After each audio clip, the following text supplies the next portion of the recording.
Hurmatli kuzatuvchilar, bugun sizlar bilan SAT matematikasining geometriya va trigonometriya domeniga oid demak so'nggi video darsi ko'rib chiqamiz. Bu video darsi topigi circles, ya'ni aylanalar, aylanani ichidagi munosabatlar, aylanani x, y tekisligida tasvirlaydigan equationlar haqida ko'rib chiqamiz.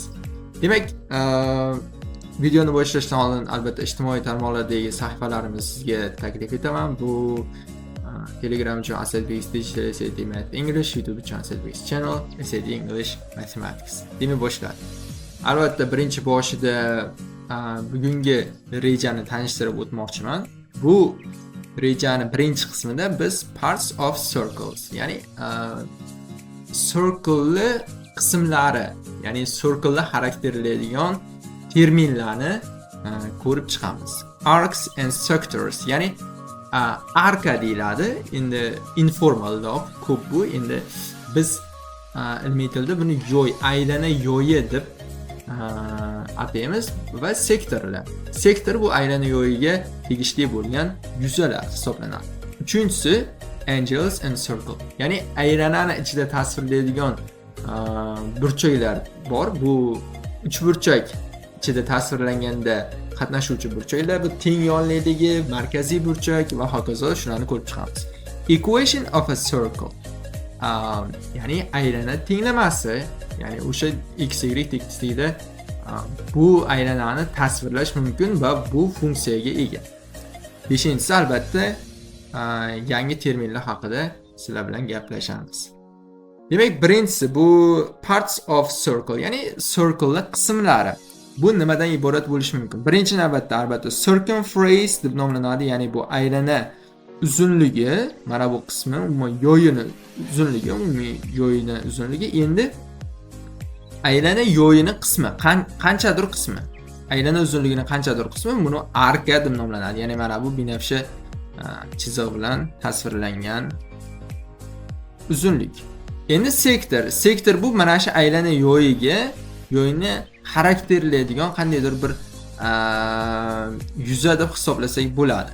Ya'ni bu yerda sektor bu yuza hisoblanadi va aylana yo'yini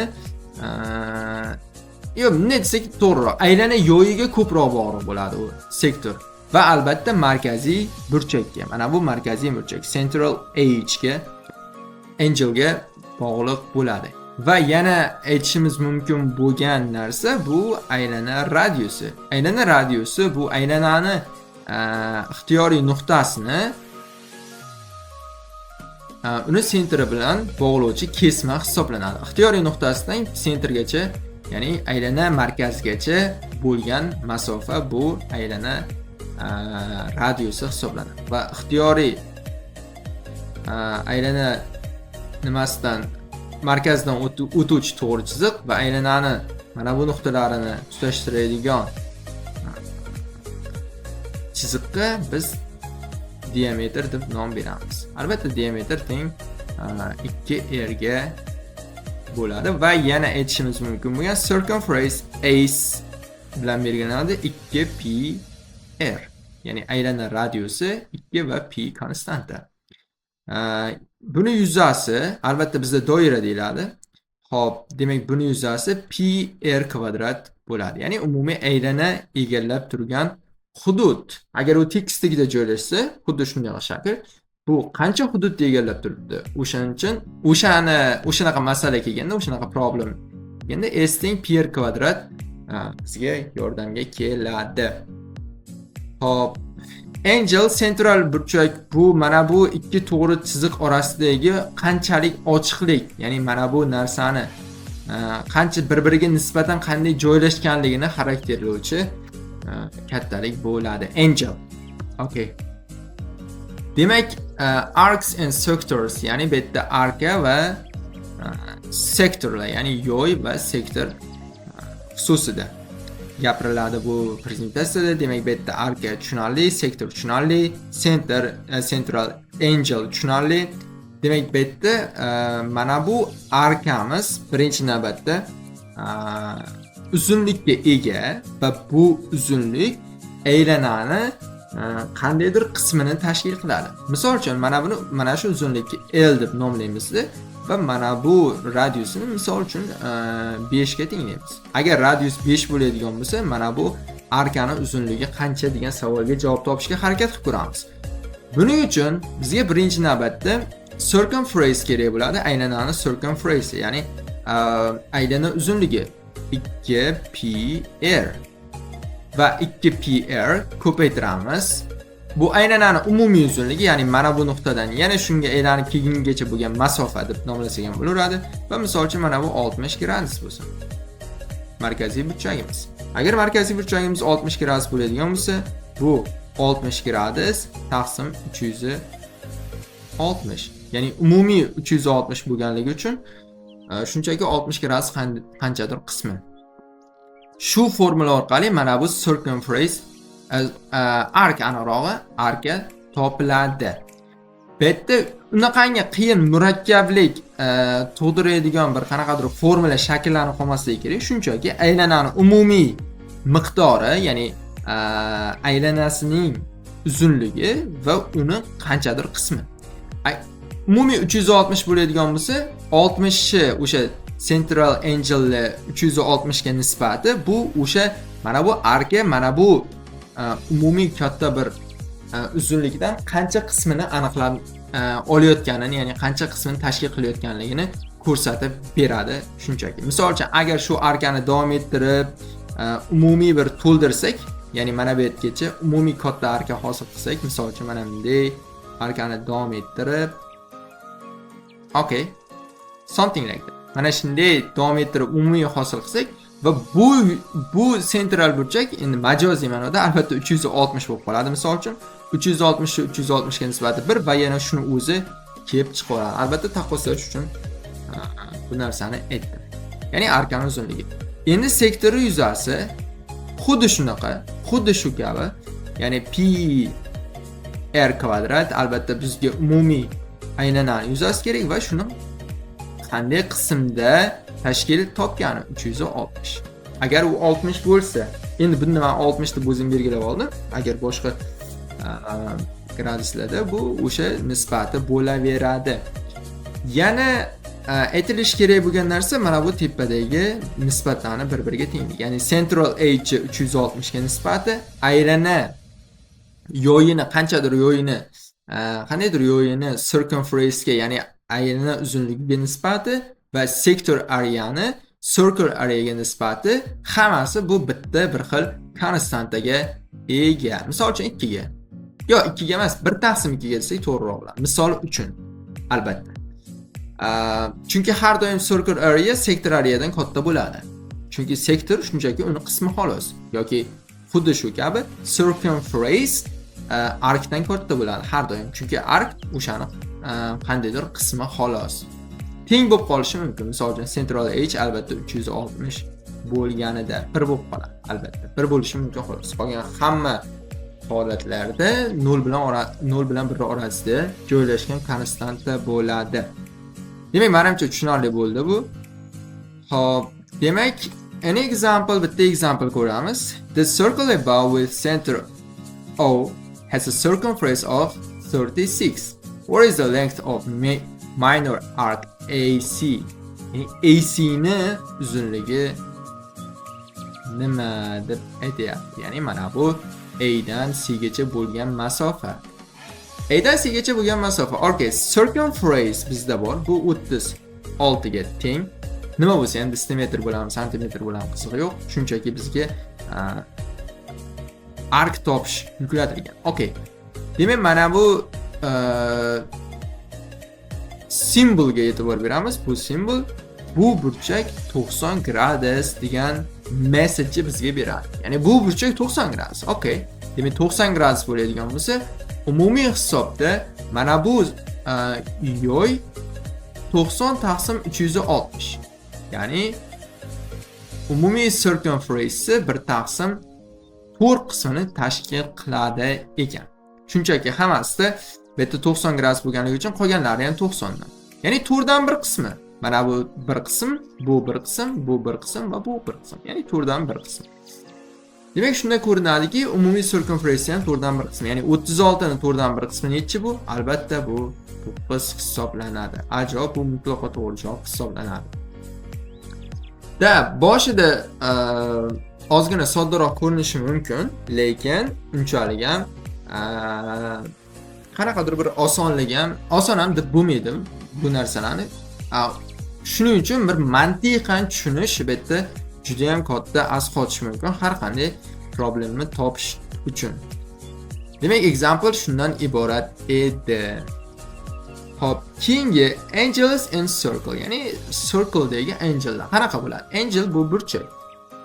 Burchagimiz ko'proq emas, radian va degreelarda o'lchanadi. Ya'ni degrees deganda bu yerda graduslar deb nomlanadi. O'zimizni gradus va radianlarda o'lchanadi.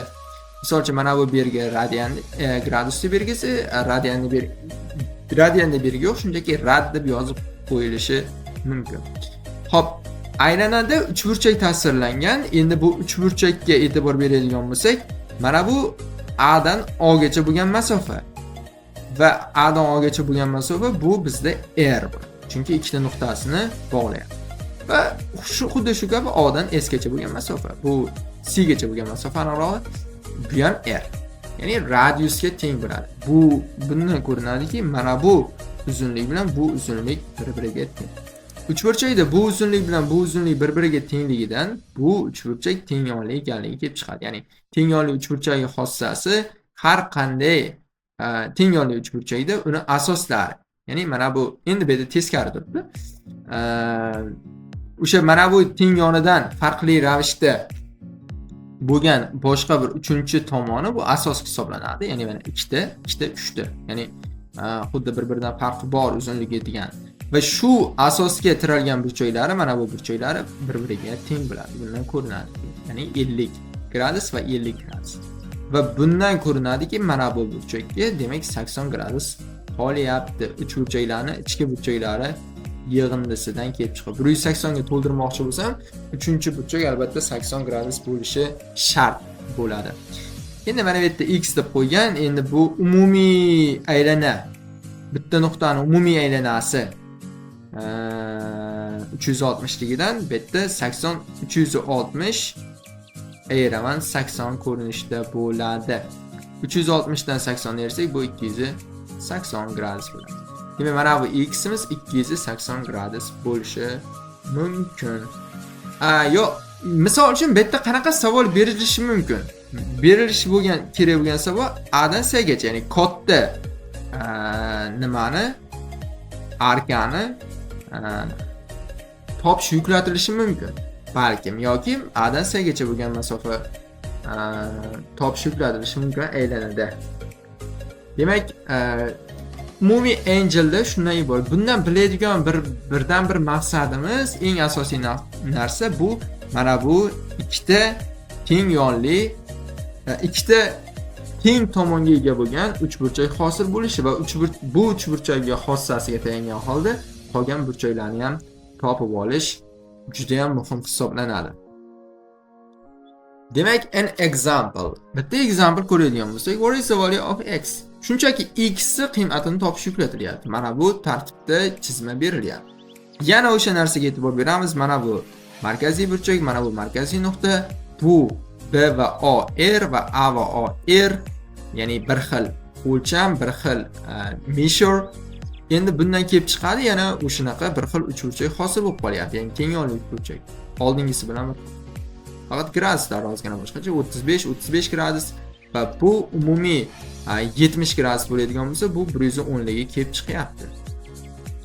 100, mana bu burchagimiz 110, ya'ni AOB burchagimiz 110. Endi mana bu ikkita to'g'ri chizig'i bitta nuqtadan kelsa bo'lsa va bu nuqta 4 ta burchak hosil qiladi. Va bulardan ikkitasi qo'shni va yana qolgan ikkitasi vertikal qo'shni va vertikal burchaklar hosil qiladi. Bir-biriga qarama-qarshi bu vertikal burchak va bu vertikal burchaklarning uzunligi uchovi bir xil bo'ladi. 110 gradusmi? Da, bu ham 110 gradus bo'ladi. Endi bundan yana bu tomonga e'tibor bersak, mana A D C ADS uchburchak yoki ACD deb nomlasak ham bo'laveradi. Va bu ham teng yonli uchburchak hisoblanadi. Chunki mana O dan D gacha, O dan C gacha bo'lgan masofalar bir-biriga teng. Umumiy 110 gradus. Mana bu ikkita burchak bir xil. Agar bu x gradus bo'lsa, bu ham x gradus bo'ladi. Chunki teng yonlikda asoslanib burchaklari bir-biriga teng bo'lishi kerak. 110 gradus demak umumiy ichki burchaklar yig'indisi 180 ligidan 70 gradus qolyapti. X ikkita x uchun va bitta x bu yerda 35 gradus bo'ladi analog'i. 35 gradus bo'ladi.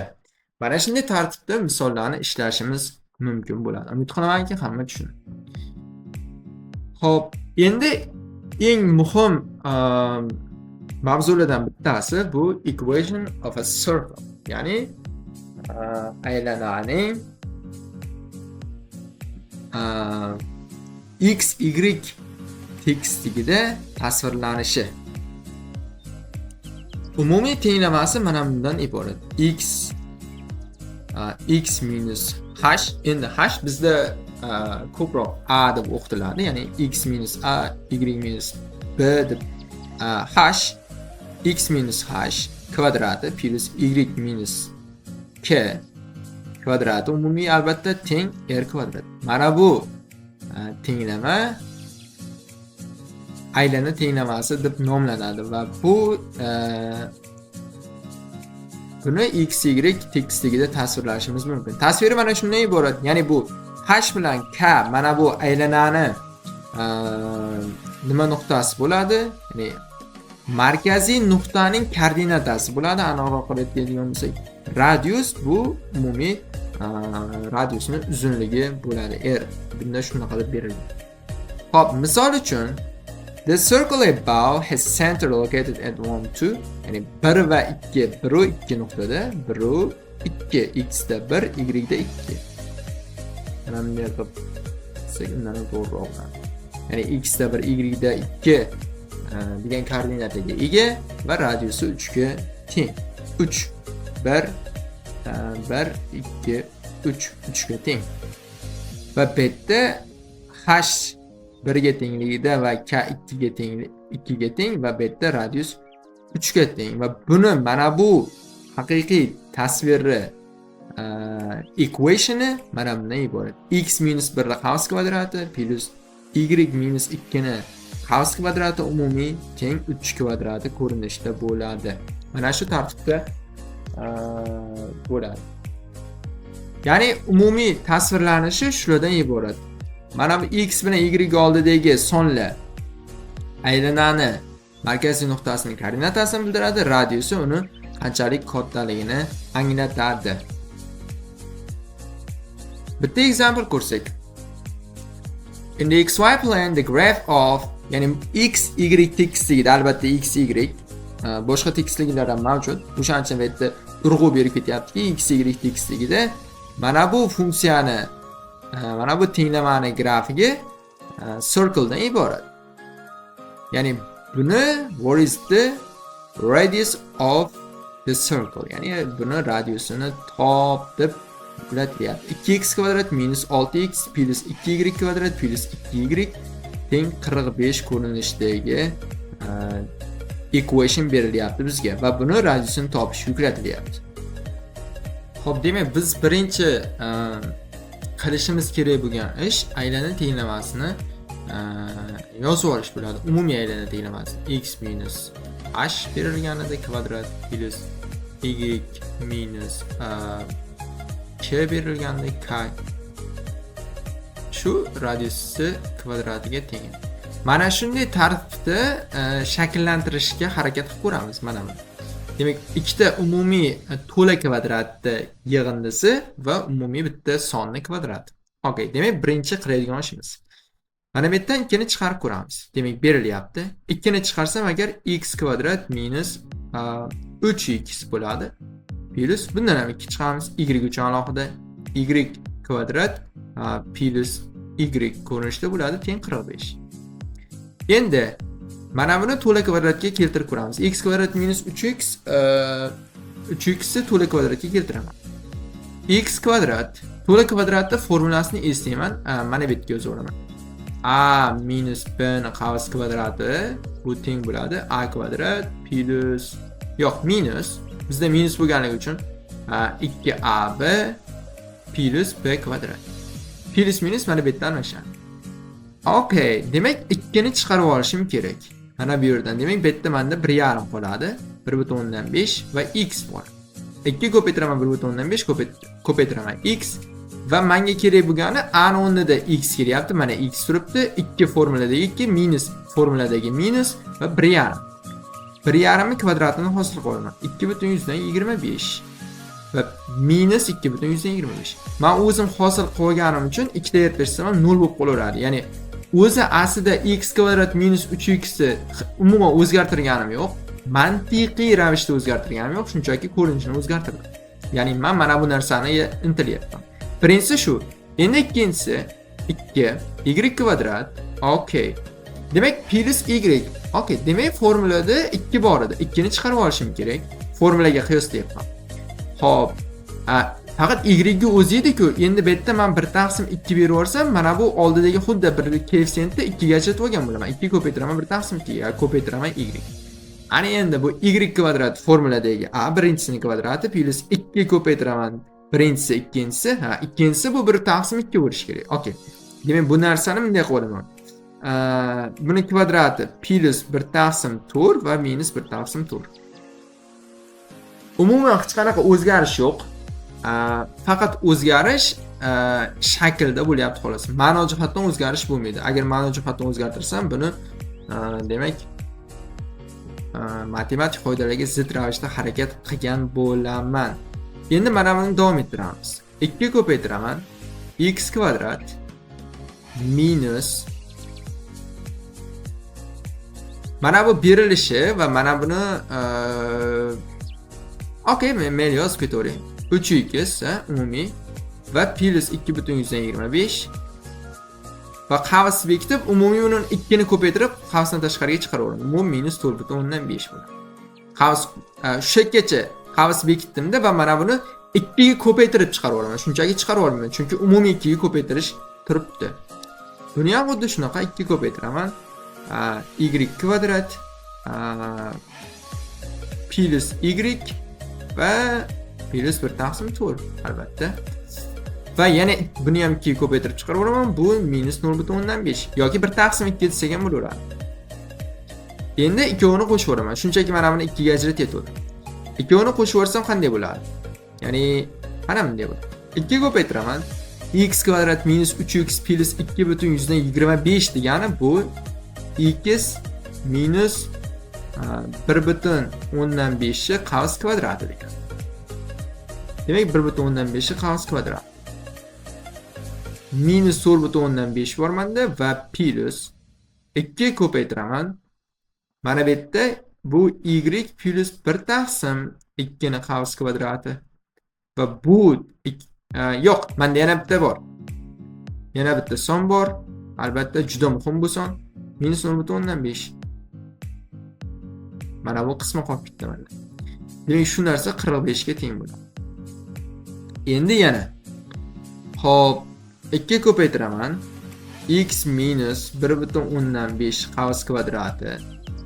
Minus 4,5 va minus 0,15. Bu minus 5 bo'ladi. U tomonga olib o'tsam plus 5 bo'ladi. Qarasang 45 plus 5 turibdi. Demak bu plus 50 bo'ladi.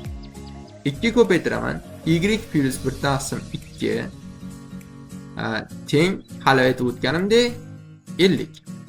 Xo'p, savol. Mana bu ko'rinishga keldimi? Yo'q hali, chunki oldida 2 da qatnash, qanaqadir konstantada qatnashib qolyapti. Mani formulamda o'sha umumiy standart formasida umuman konstant yo'q. O'shani hisobga olganda mana buni umumiy 2 ga bo'lib olaman. 2 ga bo'lib olsam ajratib buni ko'rsatamiz. X minus 1,15 qavs kvadrati plus y plus let me write 0.5 square kvadrat va teng bo'ladi 52 ga bo'lsam bu 25. Ya'ni mana bu 52 ga bo'lgani 25. Buni 5 kvadrati ko'rinishda ifodalashim mumkin bo'ladi. Mana haqiqatan ham x minus h kvadrati plus y minus k kvadrati teng r kvadrat, ya'ni radiusi kvadratiga teng bo'ldi. Xuddi shunaqa ko'rinishga keldi. Bundan radius teng 5 deb yozib qo'yishim mumkin. Bu misolning javobi r teng 5 ko'rinishda beradi. Shunga o'xshagan misollar bo'lishi mumkin, ozgina murakkablik tug'dirishi mumkin. Buni misol ishlash uchun qisqa ko'paytirish formulalarini va hokazo Hausmann ochish qoidalari, ko'paytirish qoidalarini albatta mukammal bilishingiz talab etiladi. Unchalik ham demak oson mavzu emas. Demak, terminlar center angle, markaziy burchak, arc length, yoy uzunligi, circumference, ya'ni aylana uzunligi, circle area, aylana yuzi va sektor area, sektor yuzi hisoblanadi. Circumference albatta bu yerda misol uchun sektor degan so'zlar tarjima qilinmaydi. Agar kimdadir qanaqadir savol bo'lsa, demak bemalol komment qismiga yozish mumkin. Qo'limizdan kelgancha javob berishga harakat qildik va bundan keyin qo'limizdan kelgancha javob berishga harakat qilamiz degan umiddamiz. Videoni shu joygacha ko'rganlarga rahmat. Good luck test takers. You got this.